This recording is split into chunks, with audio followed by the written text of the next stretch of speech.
A very good morning to everyone. Hi, this is Kalvi Rana, and I welcome you all to yet another episode of Experts Speak, a series of LinkedIn Live interviews where we try and get the perspective of industry experts who drive the market. The onset of coronavirus in the early 2020 compelled nations across the world to take strict measures to constrain its spread. Trade activities between different nations started to tail off, and custom brokers and forwarders who are at the center of international businesses faced one of the most challenging times of the decade.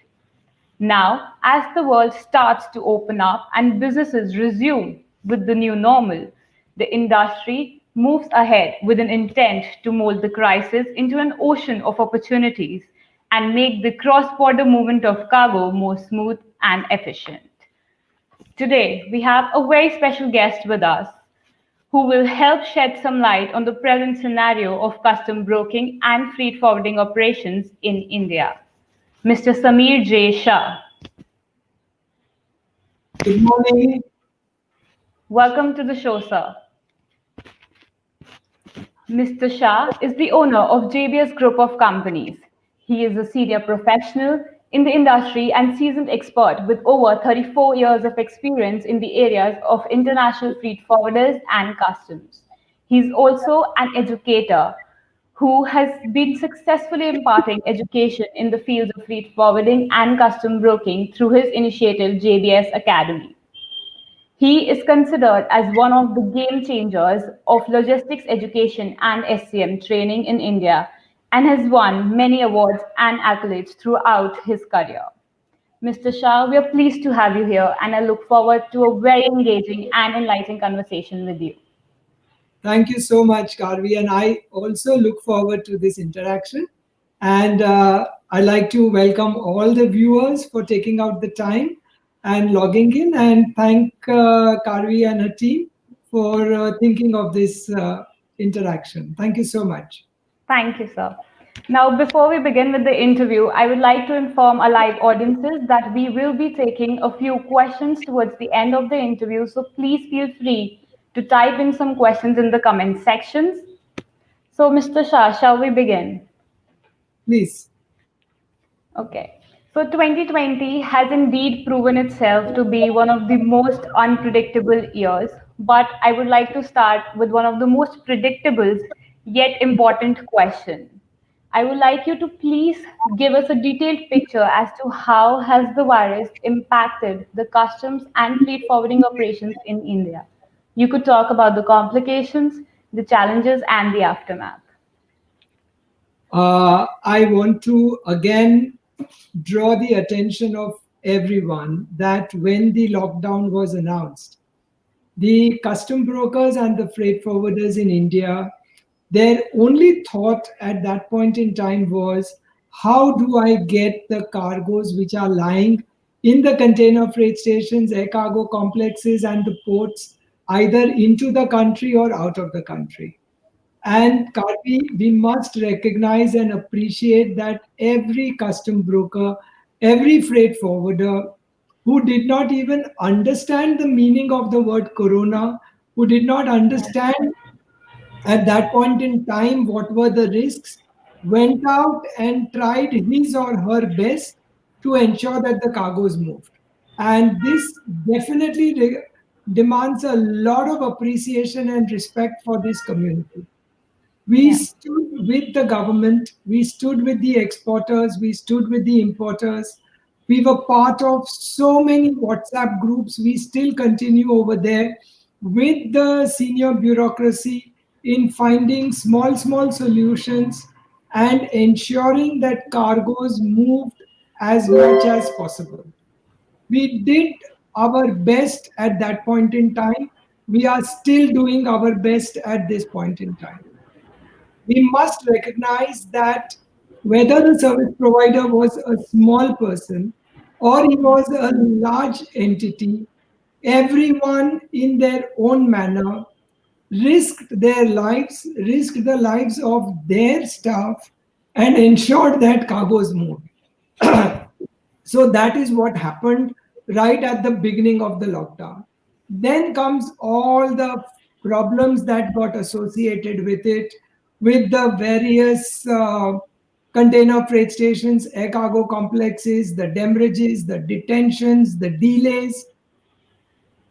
You must recognize that it was this category, this class of service professionals who went and talked to everybody, who went and brought about solutions. Whether they were to the liking of everybody or not is a matter of debate. But I think we did much more than what was expected out of us. And now comes the new era, as we all want to use the word post corona, or as corona is on its way out, hopefully. We have seen that we've all adapted to working from home, working on our laptops, working on our mobile phones. We've tried to find solutions in whatever is possible. There are a lot of challenges, there are a lot of blocks, but we as a category of service professionals are very positive and very confident that we will be able to steer the cargoes through this pandemic, whether on import cycle or on export cycle. Yeah. So, sir, the next question to you would be that it is often said that skill development and a skilled workforce is the essence of a smooth and successful supply chain. Can you throw some light on the importance of skill development in logistics and supply chain industry? Also, how has skill development gained more importance in these times when industry is undergoing through a plethora of changes? Logistics, Karvi, we must understand, is a very misunderstood working area. Industry. People always feel that you are the guys who lift cargo from one place and deliver it to another place, whether it Yeah. is intra-city, intra-country, or inter-country. But it is not as simple as that. There are so many rules, there are so many regulations, there are so many principles. There's marking, there's labeling, there's storage, there's handling of dangerous goods, hazardous goods, the type of cargoes that can be stored next to each other, the type of cargoes that can be stacked on one on top of another. There are road restrictions, there are rail restrictions. I think there is so much which the common person does not really appreciate. Very often we go and we realize when we buy vegetables, that the vegetables which the vendor sells on the street would normally Yeah. get bad by late evening, but the same vegetables, when they are sold in one of those supermarkets, last for at least 2 or 3 days. Now, who took the initial care to ensure that the longevity of that vegetable was maintained? It was the logistician. Yeah. You must also recognize that when we talk, now that we have GST, but before we had GST, we talked interstate movements. And there were regulations of the two states which would be at loggerheads with each other. And it was the logistician who managed to comply with the regulations of both those states and ensured a seamless movement. We are doing the same thing on the international portion. So, if anybody wants to be in this logistics space, whether you call it supply chain, you call it freight forwarding, you call it warehousing, you call it custom clearance, everything has a base with a lot of fine knowledge, a lot of domain knowledge is required, a lot of experience, a lot of understanding. Now, when we have to execute this on a daily basis, and with the movements getting so diverse, getting so fast, and expectations and aspirations of our clients going up so much that they want their cargoes to be delivered yesterday. Gone are the days where they would say, Ki, get it to me as soon as possible. Now the questions are Yeah. only that why did I not get it yesterday? Now you can get it yesterday as long as your service provider employs people who understand the processes, who understands the legality, who understands the systems. Any logistic company in the future is going to be as good or as bad as its junior most person. It's no longer going to be an industry which is going to be top driven. It's an industry which is driven at the lowest level. Now, which means that everybody who is working in supply chain or logistics or cargo movement has to have a certain amount of skills with the person, has to have a certain amount of knowledge. There may be levels of knowledge, there may be levels of skills, but this industry cannot work without skills. And unfortunately, in India, skills was always given a secondary or a tertiary importance as compared to formal education. Whereas this industry does not need so much formal education, it needs more skill based abilities. So that is the basis of the industry. So more and more people are starting to recognize it. People are realizing the cost of non performance or non compliance by junior staff who did not understand the finer points. And that is why skills and skill updation is going to be the backbone of this industry. And any company who's not going to work continuously on upgrading their own staff is definitely going to be in trouble over here. Yeah. So that is what I can share with you at this point in time. Yeah. So, sir, the next question is the government recently rolled out the faceless assessment of cargo, as we are all aware, for the ease of doing business. But there are news that the process is still not as smooth as it is expected to be, and a lot needs to be done for its improvement. So, kindly throw some light on the ground level reality for our audiences. What is faceless custom clearance? It's a very simple concept that the government felt that we are attending to approximately 22 to 23,000 import consignments on a daily basis. That is the level of imports coming into the country. And then we have another 31,000 export consignments being handled on a daily basis. Customs handles documents, consignments. So we are talking 20 to 22,000 import consignments to be handled on a daily basis.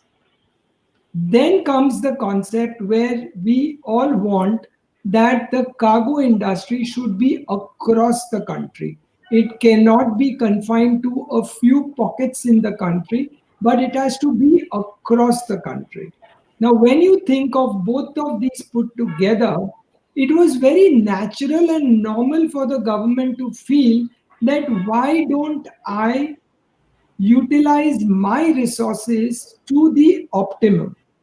And by wanting to work on that concept, the natural thing was that let every officer across the country be a participating agent in this and let every officer across the country work on clearances everywhere. The secondary fallout of that was that they wanted to reduce interaction. But reduced interaction brings in speed. Reduced interaction brings in a faster movement. So faceless was basically targeted for this purposes. What has happened in practice is that out of those 20 or 22,000 clearances which take place on a daily basis, around 7 or 8% are not moving with the required speed through Indian customs. And it is this 1500 to 1600 consignments which are getting piled up on a daily basis, which is the reason for such a lot of noise, such a lot of discomfort, such a lot of upsetting incidences which are taking place. The percentages are dropping on day-to-day basis, but yes, today we are at about 7 or 8% of clearances under faceless, which are getting stuck beyond the normal. Whether it is a good idea or it is a not a good idea, my personal opinion is that faceless is one of the best things that Indian customs could have thought of. We must recognize that at 22,000 clearances, to Yeah. be able to do 21,500 clearances on time is not a bad average. It is not a bad average. Secondly, faceless has been around for less than 2 months. For anything, change is difficult, change is painful, and the government did so much amount of pre-consultation. And as usual, neither the brokers nor the importing exporting community really participated in the pre-consultations. We are a country which unfortunately does not believe in participating in pre-consultation. Had we all participated a bit more actively on pre consultation, then possibly the pain would have been less. Ground reality is that 7 or 8% of the consignments are getting piled up, and we are not finding good solutions to it. But equally important is that the exporter, importer, and the service provider, rather than using the official channels and going to the additional commissioner or the joint commissioner and making written complaints that my document is stuck for so many days, unfortunately, everyone is trying to read the ID of the officers, find out in which city he is, and wanting to approach it. We can't be doing that. We can't be short circuiting such a wonderful project. We have to go with it. Yeah. Simultaneously, it was important for Indian customs to have been sensitive to the fact that 7 8% of the consignments are getting delayed. And what does delay mean? Delay means cost. Delay Yeah. means inconvenience. Cost in terms of demurrage, cost in terms of detention, cost in terms of delayed production, delayed sale, delayed everything. Now there's no relief to the people who are getting affected. There's no relief, there's no institutional relief. There had to be an institutional relief mechanism which said that if customs did not clear the cargo in 72 hours and then they cleared it after 72 hours, for the period after 72 hours, the importer would not be penalized by demurrage or detention, and somebody else would have paid that service provider who these monies were due to. So, as it stands now, we are on an improvement graph. It's a gradual graph, but we need to speeden it up and take the graph straight up so that this 7 8% goes down to less than 2 or 1.5%, which was the normal even otherwise. Yeah. So So, that sir, is, yeah. yeah. So now that we have talked about import and export, it is a well-known fact that the imbalance in import and export has brought the nation into a crisis of containers. So now, as per the reports, it is said that this issue is going to prevail till the months of December and January.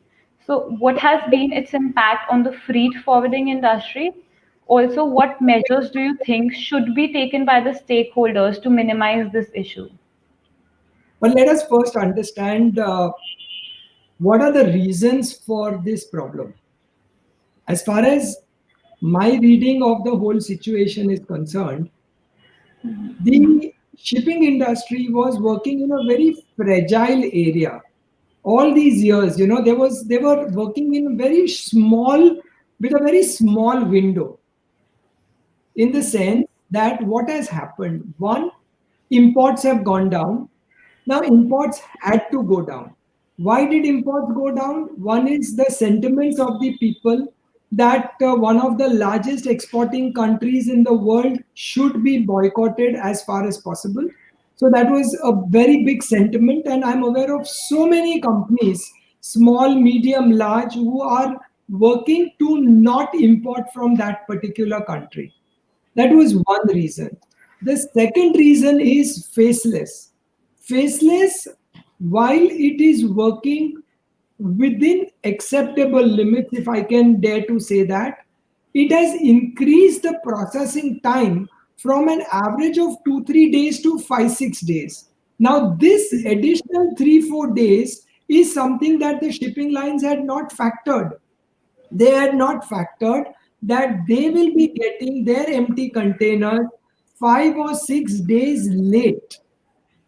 And this delay in customs has definitely put everyone off their track.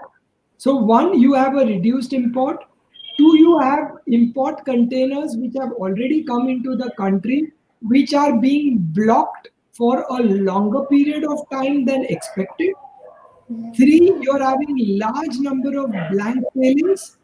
A blank sailing is a sailing which was announced, but it did not sail on that particular date. Now, with this, there are so many smaller problems attached to it.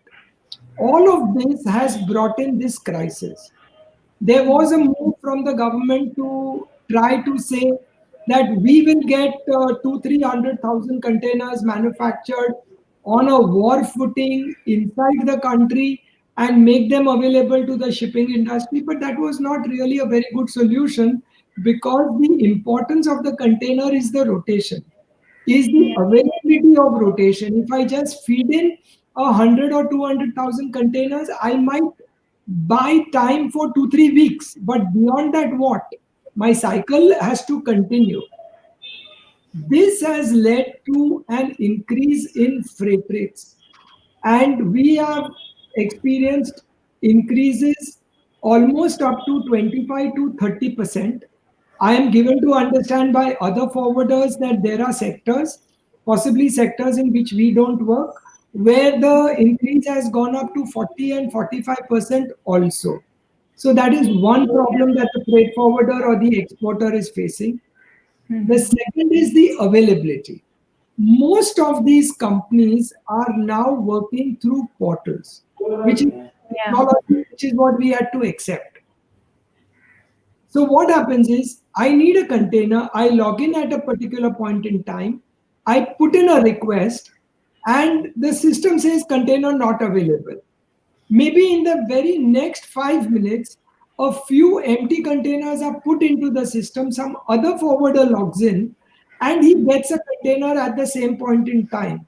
Now, this creates a very bad impression about the service provider with the exporting community, where he says that you cannot get the container and your competitor can get the container. Whereas it was basically a system driven thing. Now, when we learned out of that, what are the freight forwarders doing? They are keeping staff and telling staff every 15 minutes, you put in a booking request. Now, this is creating such a lot of artificial information for the shipping lines to work on. It is for the shipping lines to look at their portals and work out a concept where I can put in a request for a container and I go into the queue. I understand that I'm going to get a container from my geography only. They can't give a container to somebody sitting in Eastern India from the south of India. So he's going to work on the containers available in his geography. But somewhere technology will have to be tailor made to deal with a first in, first out, which is not happening today. So all these problems, even I have been talking to a lot of people, and I'm also given to understand that it should ease out by December, January. But when we ask the next question, how is it going to ease out by December, January? There we are not getting a good plausible. We are not getting an answer which makes you feel comfortable. So today's situation is that there are multiple requests being filed for the same containers. So there is an artificial demand for a lot of export. We must also understand one thing, that when you talk to the exporting community, they are not receiving new orders. They are not receiving orders at the frequency or volume at which they would have got last year. So, what export increase we are seeing just now is just the lockdown backlog which is getting cleared. And unless Okay. the exporting community really start getting more and more orders, this Mm-hmm. problem will get solved in December, January, because exports will drop. Yeah. So it's not a very simple, straightforward answer over there. But yes, it's an ongoing issue. Let us see what comes out of it. Okay. So, sir, as you talked about the importance of technology, my next question would be on technology. Technology during these times of the pandemic has become the center stage of any business, whether it's small, medium, or large. And it is expected to gain more importance as we move ahead. So, how can technology utilization and adoption play an important role in harnessing the impacted potential of the customs and freight forwarding industry? We must remember one thing, that the logistic industry, whether it was passenger or it was cargo, was one of the first users of technology. You Yeah. speak to anybody who took a flight in the 70s and the 80s, they will all say that yes, the computer used to print out my boarding pass, the computer used to give my ticket. I don't remember using a handwritten boarding pass, I think, in the last 40, 45 years. So we Yeah. were one of the first users of technology. Even if you look at Indian customs, the initial computerization program started before 1990. We had something called TOA, TOG, those type of concepts we had. And we had to take our bill of entry and go and get it fed in into the system. So very clear concept which everyone must respect, that the logistics sector is not new to technology. We are used to technology. We have been using technology for as long as technology has been around. What has happened now is that, because physical interaction is reducing and will still further reduce, with so much amount of innovation coming in, with so much amount of research happening, the usage of technology has now gone onto our smartphones. Yeah. I am looking at this segment of the logistic industry, that is international freight forwarding and custom clearance, working in the near future, not through desktops and laptops, but only through their smartphones and iPads. I'm looking at Indian customs officers, which of course is in the scheme already, Mhm. moving around the area with tablets in their hands, doing work on the tablets, taking photographs, punching in numbers, and the clearance is happening. So technology usage, we will remain one of the highest. It's just that we are not a glamorous industry. It's just that we are not an industry which the software developers have looked at. So people feel ki technology was not there. Now, yes, so many portals coming up. We have so many new apps coming up for us. The customs has come up with so many apps. The port community system is coming. The air cargo community systems have come in. So yes, we will have to learn technology. Mhm. Problem is that there are 2 300 people, 2 or 3 lakh people in the Mhm. country who are responsible for cargo movement. Yeah. They will have to relearn how to do their processes on their own. Today, they are doing the processes, and there is somebody sitting in the office who's punching in that the work has happened. Now, that will have to change, and this category of people will have to start doing it on their own.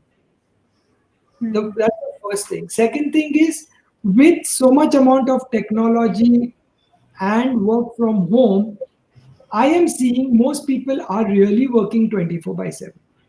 Whether I'm working from home or I'm coming to my office for a few hours and then going home, I'm working round the clock. Before I go to sleep, I'm not only checking my messages and my WhatsApp for my entertainment purposes, but I'm checking my emails, I'm checking my apps, I'm checking the status of every consignment of mine. And the first thing in the morning, also, again, I'm doing the same thing. There are times when I don't see my social media as much as I see my emails and the working. So, this is going to be our future for the present. Okay, so sir, this brings me to my last question, after which we'll be taking some questions from our audiences. So, sir, the question is, how do you foresee the future of EXIM trade in India? There is a fear in everyone's mind because, as far as customs is concerned, in the past, everyone always believed that the usage of a custom broker was mandatory. But as the law stands in India, right from 1962, the usage of a custom broker was never mandatory. He was not a mandated service provider. Importers and exporters could undertake their custom clearances on their own. They did not need the services of a custom broker. But why was the custom broker so important? Because there's so much amount of domain knowledge. There's so much amount of experience. There's so much amount of expertise. There's so much amount of multiplicity of processes to be done at the same time. So, one, the custom broker world over now, with the recent initiatives of the World Customs Organization, there is no country in the world which has mandated the mandatory use of a custom broker. But the bigger truth is that world over, more than 98% of clearances are done by custom brokers. So that tells you the importance of the custom broker. Yeah. As long as the Indian custom broker recognizes his domain knowledge, recognizes his ability to multitask through so many organizations which he is doing just now, he is going to remain.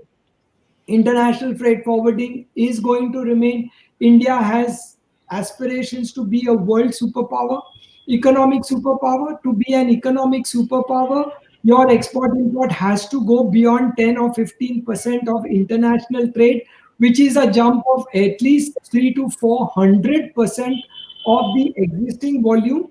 So this industry is in for a great future. And we all must be very optimistic, not only we as service providers, but even you as the media. Rather than publicizing what is going to happen about the freight forwarding and the custom clearing industry, you should be saying this is what is going to be happening to the freight forwarding and the custom clearing industry in the future. So, yeah, Uh, it's a positive time. so, well, we'll try our best to keep it optimistic for our audiences. So, sir, this brings me towards the end. Now, I'll be taking one or two questions from a live audience. So, Yeah. the first question is from Mr. Yuzvendra Singh. He says, by deepening in knowledge, can you tell the concept can be driven to a paperless mode in freight forwarders company? So I think he's asking about the paperless movement of freight forwarders. If you could Uh, comment on that. Chandra, I can answer your question differently. I have been working for more than 35, 37 years now. I spent a lifetime in learning the HSN. Spent a lifetime in learning the compulsory requirements for custom clearance and other aspects. For you, it's all available at the click of a button. You don't have to learn what is chapter 84, what is chapter 85, what is chapter 32, 29. You have to just feed in your commodity and everything is available to you on your screen. Similarly, when you look at the websites or you look at the shipping company websites, they're all trying to work out models where they give you a lot of information. So, for you as a freight forwarder today, it's going to be very important that you recognize from where you will get the information rather than trying to find out now what do I do? your test is going to be that if you are in a position to very quickly get your answers, it will work out. And all your answers are available on your smartphone, on your desktop. You don't need a paper for that. Sir, the next question I'll be picking up from Mr. Prema Namge. He's from Bhutan. So his question is that in Bhutan, logistics has big opportunity. Although we have a small market, he says, given this opportunity, will you invest in Bhutan as more than 70% goods come in Bhutan from India? So basically, the trade between Bhutan and India, I think his question is related to that, as to will India look forward to more opportunities with Bhutan in terms of trade? I can only tell you that I am aware of more than 20 medium and large companies based in Eastern India who are concentrating only on Bhutan. See, you must recognize how does the freight forwarding industry work. The freight forwarding industry in India to a large extent is micro and small. So most of the people work in small geographies. They handle cargoes for any geography, but they work in small geographies. So when you are in Bhutan, it's only the service providers in that region who are going to concentrate on you. And Bhutan is something which not only India is looking at, but Bhutan is also something which a few of the Far East countries are looking at. And there are a large number of tie-ups happening between the Indian freight forwarders and the freight forwarders in Australia and the Far East to cater to Bhutan. What is important for you as a youth in Bhutan is to understand international cargo very well. For you, it's important to understand certificate of origin, certification, and what are going to be the border processes when the cargoes move from India to Bhutan or when the cargoes move through India of another country meant for Bhutan. But yes, I personally had a great time in Bhutan. I've met your custom guys also. It's a great place to be in, and for the youth, in Bhutan, it's a great area. Yeah. Sir, the next question is from Mr. Ramesh Venkat. His question is, why are the paperless mode not swiftly adapted faster for higher value shipments for air, unlike ocean? Why are paperless?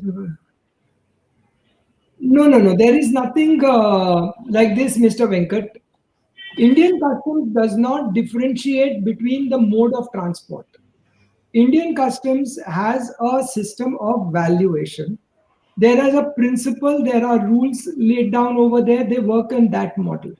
But what has happened is that when you are using the word air mode, you need to be clear that there is a courier mode and there is a cargo mode.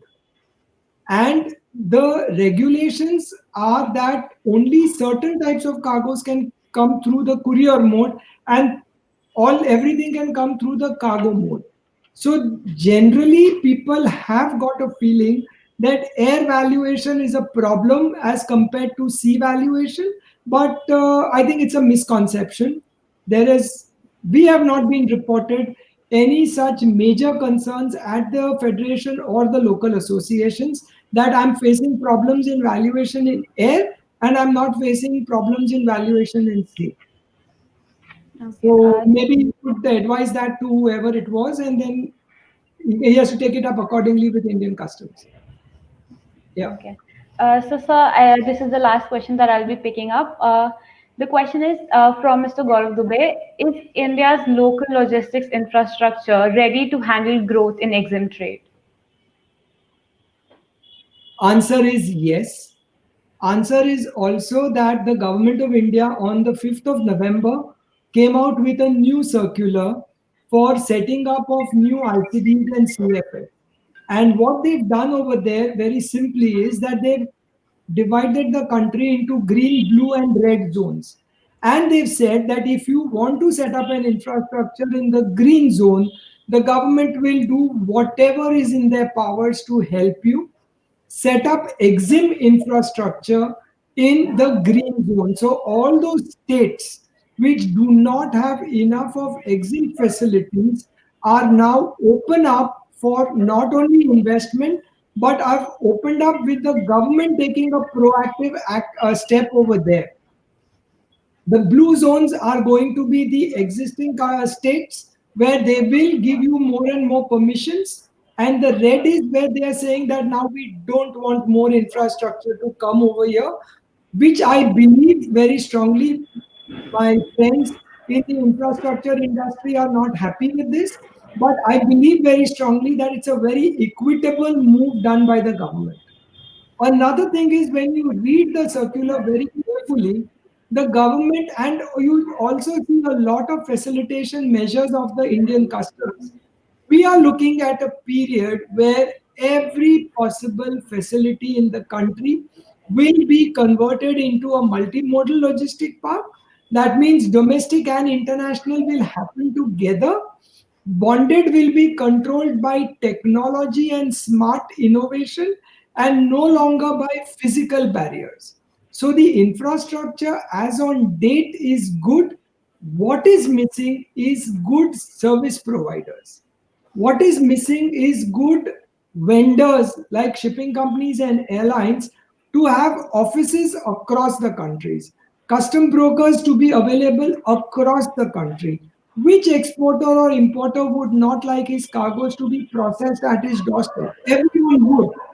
But the availability of the service provider across the country is going to be the next big thing.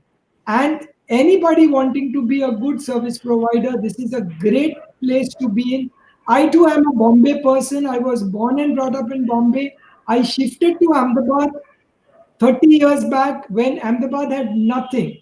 And I would request a lot of you from the northeast states, from Jharkhand, from Chhattisgarh, Haryana, please look at setting up infrastructure in those states. Stay where you are, be a good service provider because India needs good servicing and good infrastructure across all the 29, 30 states and not in those 4, 5 states where it is available today. Yeah, Karthik. Okay. So, sir, this brings us towards the end of our interaction. I would like to thank all our live audiences for joining us, and I hope you've taken a lot from this interaction. Sir, this was a very enlightening interaction even for me. I got to know about the ground reality of faceless assessments and the importance of skill development. You know, we have been writing news about the imbalance in import and exports, but you did give us a very good insight on the same. So thank you for that, sir. And I look forward to more such interactions with you. It was great having you, sir. Thank you Thank you so so much, much. Karvi. Thank you so much, Karvi. It was a pleasure for me also. And I wish you the very best. And I also thank the audience once again and wish each of them very well. Thank you so much. God bless. Thank you so much. Thank you, sir. Thank you so much.